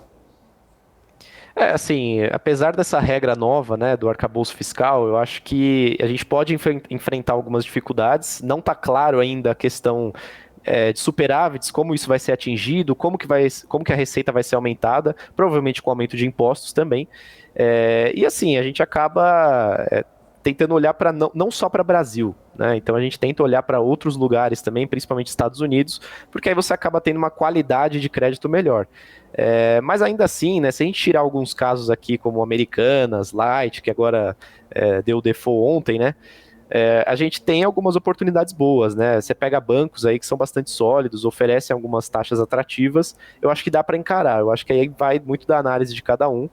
E sobre governo, eu volto naquela questão da média, né? Eu acho que, independente de... A gente já passou por tanta coisa que já era para ter quebrado faz tempo, e acho que não é o caso de quebrar, assim, né, e dar calote nos investidores. Agora, uma coisa é fato, né, assim, eu tô falando aqui sobre IPCA mais 6, IPCA mais 6,5, que chegou a bater aí, só que em 2015 a gente teve título que chegou a quase 8% real, né. Então não quer dizer que essa taxa não possa aumentar. Eu só estou dizendo que, assim, 6% eu acho que já é um nível interessante de se alocar, né? Agora, para quem, por exemplo, adota uma estratégia de aportes mensais, ali, constantes, eu acho que pode fazer sentido. Mas não quer dizer que a taxa não possa aumentar daqui para frente. Aí fica mais atrativo ainda, né? É sempre aquela questão. A bolsa, por exemplo, às vezes está barata e fica mais barata ainda, e não volta a ficar cara, né? Mas o mercado é assim, funciona em formato de ciclos, e acho que a gente está num ciclo que as coisas já estiveram piores, ainda não estão boas, mas eu acho que a tendência é melhorar, assim, independente dos próximos desafios, a gente tende a voltar para a média aí. Vamos ver então, torcemos que sim, mas vamos ver quais serão os próximos capítulos dessa novela, especialmente lá em Brasília. Com certeza voltaremos a comentar essa e outras notícias com o nosso Vinícius Romano, da Suno Research, analista CNPI e especialista em renda fixa. Muito obrigado, Vinícius, por sua participação e até breve. Obrigado, Carlos, obrigado a todo mundo e até a próxima. Vamos lá, então, voltando para as notícias desse fechamento do mercado, esse closing aqui na BMC. Lembrando para quem está entrando agora em nossas redes sociais, para se inscrever no canal, deixar o seu comentário, o seu like e ativar o sininho aqui embaixo, para ficar sempre ligado em tudo aquilo que movimenta o mercado financeiro. E vamos continuando com as notícias que estão saindo. Agora, novidades sobre o novo arcabouço fiscal acabou de sair. Uma notícia sobre a obrigatoriedade, em caso de descumprimento das metas fiscais, a obrigatoriedade, a obrigação que o presidente da República encaminhe uma mensagem ao Congresso Nacional para explicar o porquê as contas públicas não foram levadas, as metas para as contas públicas foram descumpridas e também quais medidas serão adotadas para a correção. Notícia que acabou de sair nesse momento, porque o texto do arcabouço fiscal acabou de ser apresentado lá em Brasília. Então as notícias vão acontecendo, vão chegando aqui com novidades sobre essa nova regra fiscal que vai valer para o Brasil, caso o Congresso Nacional a aprove, e vamos ver qual será a aprovação por parte do Congresso Nacional. Fechando aqui o mercado, as maiores altas e baixas do dia, antes de de entrar com nossa última convidada, vamos ver aqui como que está fechando, como fechou o mercado financeiro. A maior alta do dia hoje foi Redditor, alta de 3,50%. A segunda foi a Petz, 3,18% de alta. A Cielo subiu 5,25%. Petrobras também subiu forte, 2,57% ação ordinária e 2,55% ação preferencial Petro 4. Por outro lado, o pior do dia, CVC caiu forte, 7,55%. A Pvida 5,51% e a Daxco caiu 4,43%. Mas a Localweb também hoje caiu. Ontem também estava caindo forte, hoje caiu 4,43%. Varejistas hoje, em geral, sofreram muito. Magalu caiu 3,28%. Grande volume de negociação para a Magalu nesta terça-feira. Momentos, temos já a nossa última convidada do dia. Vamos falar de análise técnica. Aliás, nosso último convidado do dia é o Felipe Fradinho para falar conosco de análise técnica. Sim, temos o Felipe conosco. Muito boa tarde, Felipe, e bem-vindo ao Closing. Boa tarde, Carlos. Boa tarde a todos que nos acompanham. Vamos então falar de gráfico aqui nesse fechamento de mercado. É isso aí, Felipe. O que você está vendo nesse fechamento desta terça-feira, né? Mercado bastante anêmico, pouca negociação e muito olho para Brasília. Todo mundo está atento aos desdobramentos do arcabouço fiscal. Qual que é a sua visão como analista gráfico e o que esperar para os próximos pregões ao longo dessa semana mais curta, né? Lembramos que sexta-feira a Bolsa não abre. Vamos lá, então. Aproveito para já colocar o gráfico na tela, para ficar melhor para o pessoal entender o que a gente vai falar aqui. Né? A gente viu na semana passada, né, na segunda-feira e na terça-feira, um grande movimento de apreciação do nosso índice, saindo desse canal de baixa, e essas altas chegaram a acumular do início até a máxima da semana passada, quase 7,5% de valorização. Isso, vale lembrar, em apenas 3 pregões, né? Segunda, terça e quarta-feira. Depois, quinta, sexta, segunda-feira dessa semana e hoje, né, a gente teve aqui o que a gente chama de realização desses ganhos. Né? O mercado quem comprou aqui atrás, o investidor, o trader que comprou aqui atrás, teve todos esses ganhos, então começa a realizar parte desses ganhos Porém, a pressão compradora ainda é muito forte, o otimismo com o mercado ainda é muito forte. Então, a gente tem uma queda sensível, a gente não vê toda a devolução desses ganhos, né? Porque a pressão compradora segue muito forte ainda. Então, a gente viu na quinta, na sexta, na segunda-feira, leve realização, e hoje, né, realização essa, inclusive, né, já esperando uma semana mais curta, como essa que teremos agora, e também, né, uma certa parcimônia em relação ao tempo em que o arcabouço não foi enviado, né, para o Congresso. Hoje a gente teve esse envio, né, no momento em que houve esse envio, a gente viu o mercado, né, realmente, né, se valorizando bastante. Isso daqui pode ser entendido, né? Eu estou vendo aqui o gráfico do Ibovespa em 5 minutos, né? A gente viu um certo otimismo no início da manhã, até o meio-dia, porém, à medida do tempo que não ia sendo enviado, né, o mercado começou a falar, opa, acho que não vai ser hoje, está demorando muito, está estranho. No momento em que teve a confirmação do envio, o mercado se expressou de forma positiva a esse envio, e aí depois o mercado voltou para a área em que era negociado antes desse envio aí, e a gente vai ter aí o primeiro pregão de alta depois desses 3 pregões de leve realização. Então, ao que tudo indica, a gente pode imaginar aqui que o mercado deve voltar a subir, né, que esse descanso já teve a realização saudável que deveria ter, e o caminho está aberto. Apesar do volume fraco no dia de hoje, a gente vê um volume maior do que o do dia anterior, e na parte das compras. Então pode ser o início aí de mais uma pernada de alta como essa. Se a gente for parar para pensar aqui e analisar no nosso gráfico, a gente pode jogar um Fibonacci, né, que projeta, quem sabe, essa máxima nos 115 mil pontos e 200, exatamente nesse topo anterior, mostrando aí que o mercado se movimenta de formas proporcionais. Pois é, Felipe, vamos lá então, falando também de como o mercado está se movimentando. Aliás, antes disso, eu queria te perguntar aqui, porque temos várias perguntas de nosso público ao vivo. Tem a Soter Lula está perguntando como é que está o Bradesco, o BBDC4. Qual que é a sua visão para o papel do Bradesco? Tem gente também perguntando Banco do Brasil. Qual que é a visão sobre esses 2 papéis?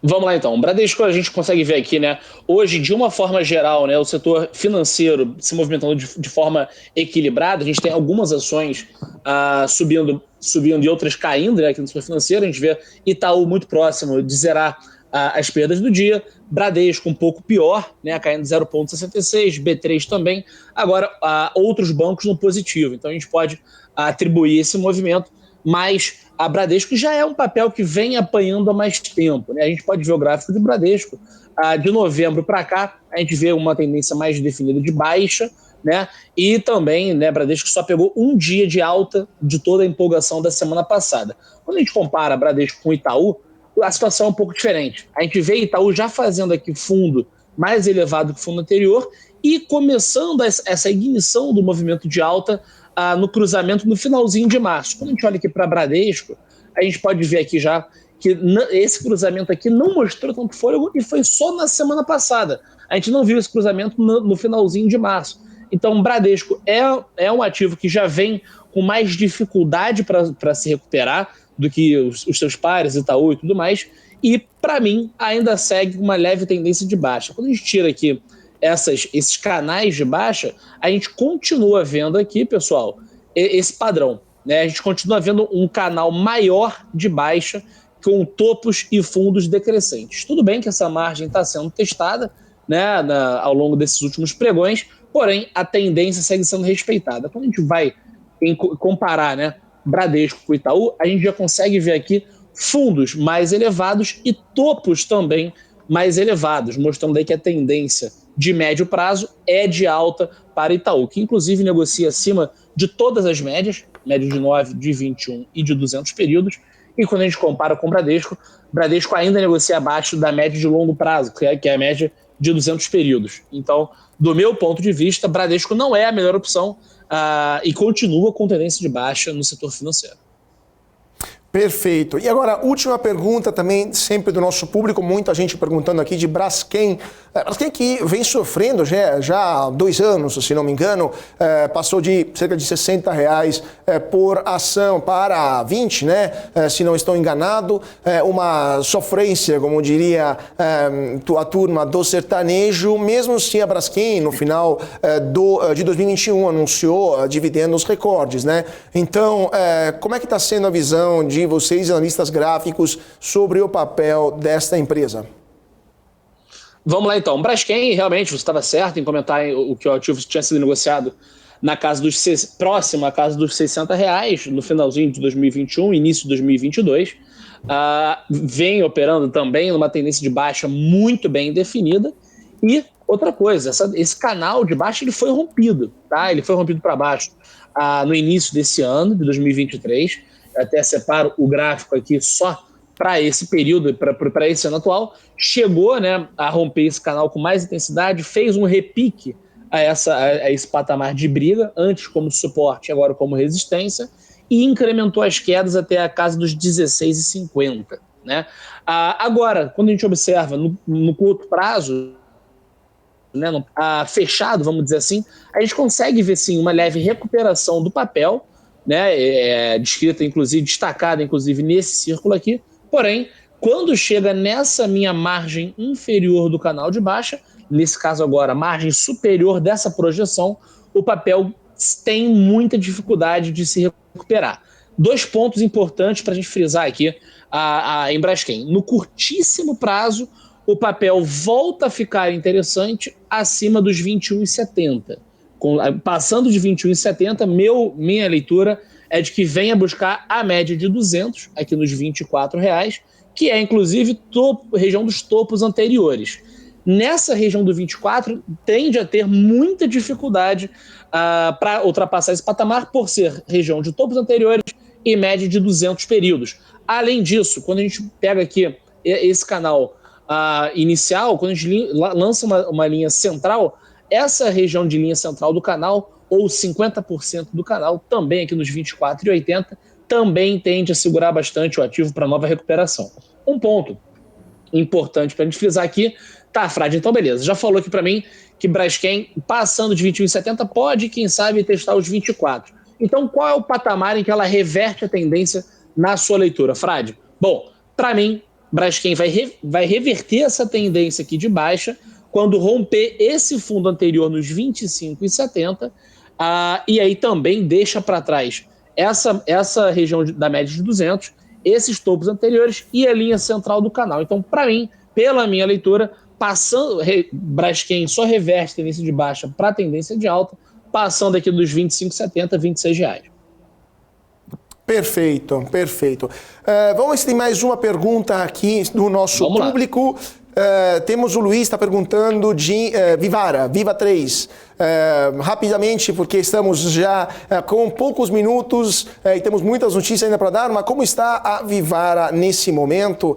Empresa que fez um IPO há pouco tempo, qual que é a sua visão?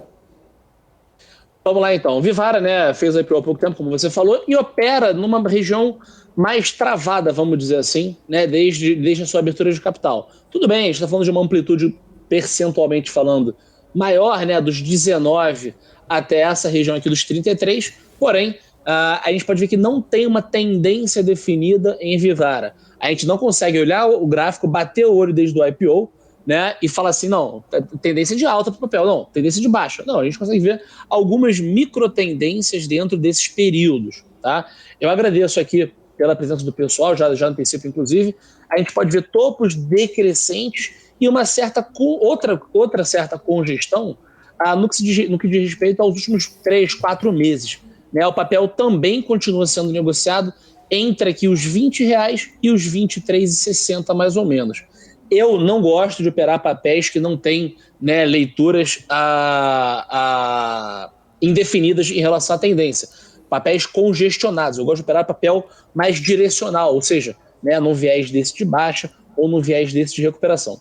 Para a Vivara, nesse momento, quem vai operar, fica mais interessante operar uma certa congestão. Né? O que é isso? Comprar quando chega nessa região de pisos, de 20 e 20, que temos aqui vários fundos, inclusive, né? Inclusive o stop fica relativamente barato, né? Porque eu estou comprando no piso. Se romper esse piso, perdendo os R$20, meu stopzinho de 1,89. Posso colocar uma parcial na região central do canal, um primeiro objetivo em 21,60, ganhando 7. Um segundo objetivo aqui no topo da resistência em 23,40, ganhando quase 16. Então, meu stop, de fato, ele fica barato. E venda descoberta no papel no momento em que ele bater aqui 23,50. Então, a gente compra nessa região de fundo e vende nessa região de topo. Porém, não é o meu setup, não é a minha estratégia operacional preferida. Perfeito, perfeito. Então, aqui estão as respostas para o nosso público. Então, muito obrigado para o Felipe Fradinho, analista técnico da Empiricus Research. Muito obrigado por estar conosco nesta terça-feira e até mais. Obrigado, Carlos. Obrigado, pessoal. Forte abraço e para cima dele. Vamos que vamos, então. Terminando, então, o nosso closing, mas antes disso, vamos um rápido intervalo e já continuamos com o nosso giro de notícias. Vamos falar também dos resultados que estão saindo lá fora. A Netflix acabou de divulgar os resultados do primeiro trimestre desse ano, então não saia daí, voltamos já já. As empresas que fazem parte do seu dia a dia estão em uma das maiores bolsas do mundo, a Nasdaq. E a boa notícia é que você pode investir nessas empresas diretamente pela Avenue, sua corretora nos Estados Unidos. Com os dados das ações dos Estados Unidos fornecidos pela Nasdaq em tempo real, o cliente Avenue pode acessar diretamente as maiores bolsas do mercado americano. Entre neste mercado de tecnologia e inovação. Acesse avenue.com.br/Nasdaq e seja bem-vindo ao mercado global.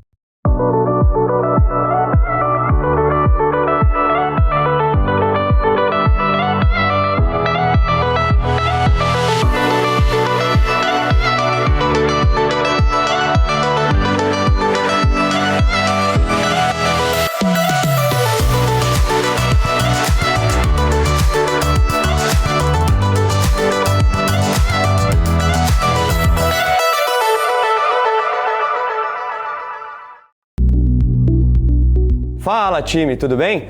Você já conhece o Hora do Trader? O Hora do Trader é o programa aqui da BMC, onde a gente fala tudo sobre o mercado das criptomoedas, as principais tendências, os destaques positivos, os destaques negativos e, é claro, faz muita análise de gráfico para buscar as boas oportunidades e rentabilizar bastante o nosso capital. Aqui no Hora do Trader a gente faz trade ao vivo, então se você não quer ficar de fora e rentabilizar o teu capital também nesse universo das criptomoedas, não deixa de me acompanhar aqui direto da BMC de segunda a sexta, te espero lá. Você está cansado da mesmice? Negociando em plataformas com ferramentas desatualizadas? Falta variedade e funcionalidade? Aproveite nossa grande seleção de ferramentas de trade. Baixas taxas de negociação, suporte em português 24 horas por dia, com mais de 200 criptomoedas disponíveis para trade e a facilidade de depósitos com Pix. Aproveite o futuro agora. Bybit. Abra sua conta hoje mesmo. Bybit.com.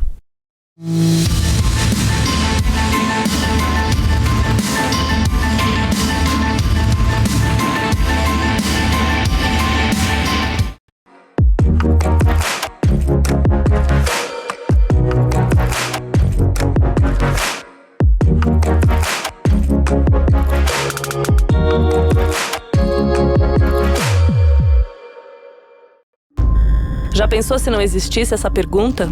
Teríamos cavalos mais rápidos? Mais telefones?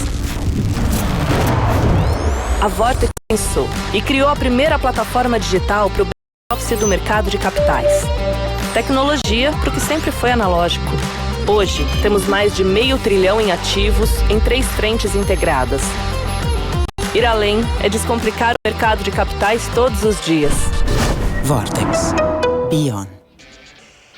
E voltando com o nosso closing dessa terça-feira, dia 18 de abril de 2023. Muito boa tarde para você que se sintonizou agora em nossos canais das redes sociais. Para quem está entrando agora, não se esqueça de dar o seu like, deixar o seu comentário e também ativar o sininho aqui no nosso canal. Para quem não é inscrito, inscreva-se no canal aqui da BMC para ficar sempre ligado em tudo aquilo que movimenta o mercado financeiro. falando do que está acontecendo lá fora, mercado internacional, que também está fechando nesse momento. Vamos falar de uma das maiores empresas de Bitcoin ou de moedas, de criptomoedas do mundo inteiro, a Coinbase, que está se preparando para uma batalha judicial contra a Security and Exchange Commission, a SEC a CVM dos Estados Unidos. A informação foi divulgada nesta terça-feira pelo CEO da Coinbase, o Brian Armstrong, que disse que o órgão regulador estaria atuando de forma indevida, né? A SEC tinha alertado a exchange de criptomoedas sobre possíveis violações da lei de valores mobiliários dos Estados Unidos.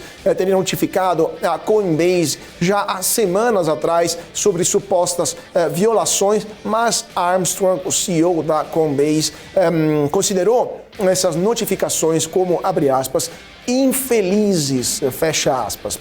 Segundo ele, a empresa não tem mais informações sobre os problemas específicos que foram indicados pela SEC, que, lembramos, intensificou seu escrutínio sobre as empresas de criptomoedas, está de fato perseguindo empresas que alega estarem oferecendo títulos não registrados, né? O órgão de regulamentação do mercado de capitais dos Estados Unidos estaria utilizando ações de fiscalização para atingir essas empresas.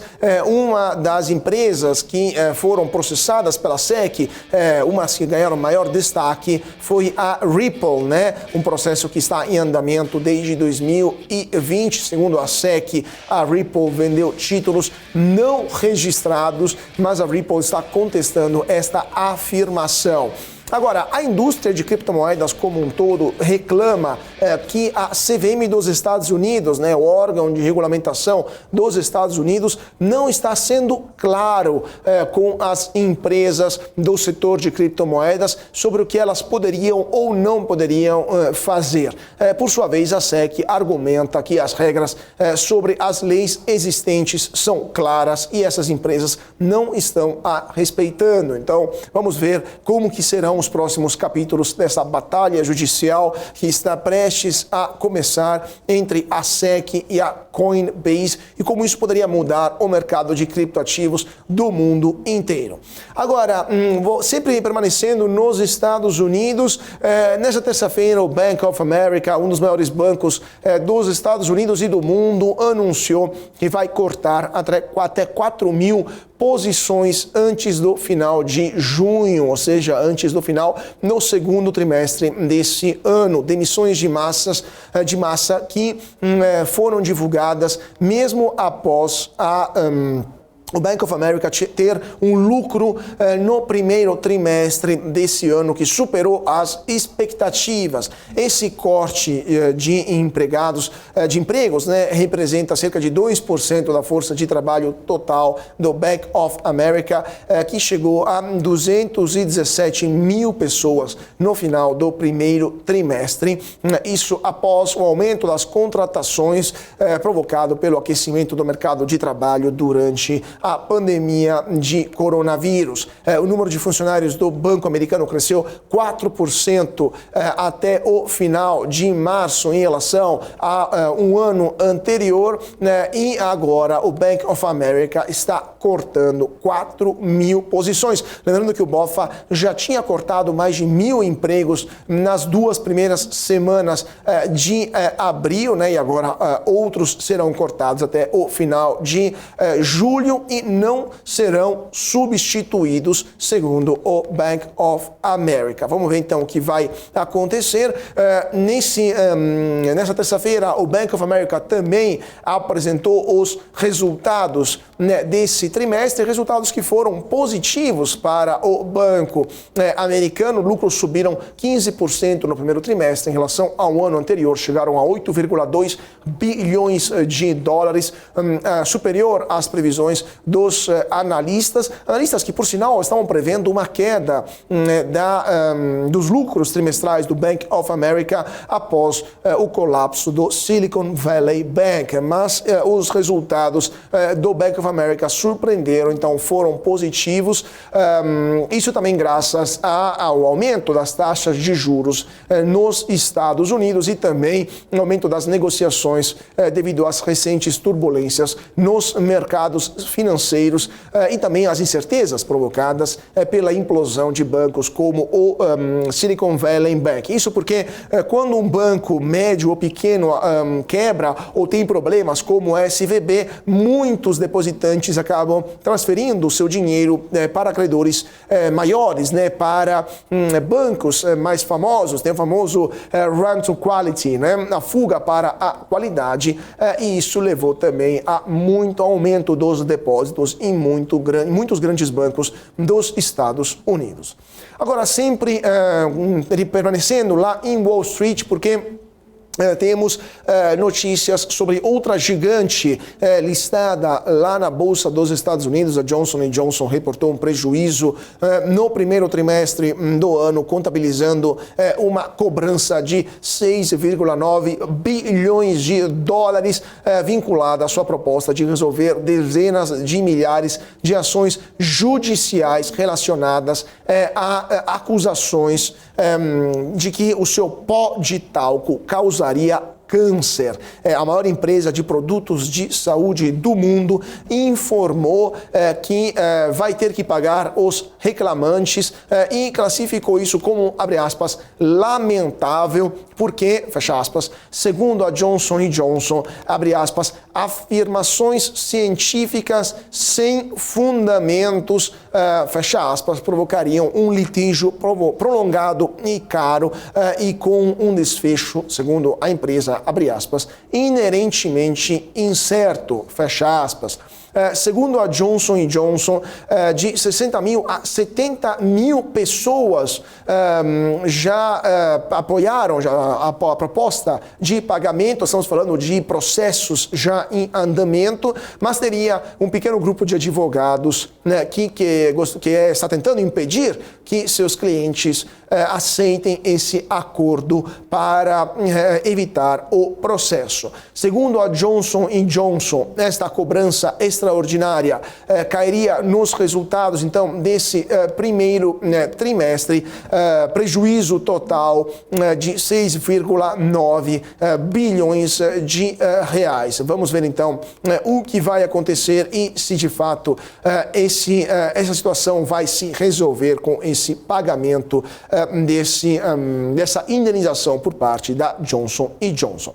Gente, último giro do mercado para ver como está o mercado lá fora e aqui no Brasil, mas especialmente a cotação do dólar. Bom, Ibovespa, já falamos, mas é bom sempre reiterar, fechamento em leve alta, 0,14%, 106.163 pontos. Dólar subiu 0,81%, dólar futuro R$ 4,99, dólar que volta a se aproximar aos R$ 5, isso por causa das incertezas provocadas pelo novo arcabouço fiscal que foi apresentado nesta terça-feira ao Congresso Nacional e que ainda deverá ser aprovado pelo Congresso Nacional.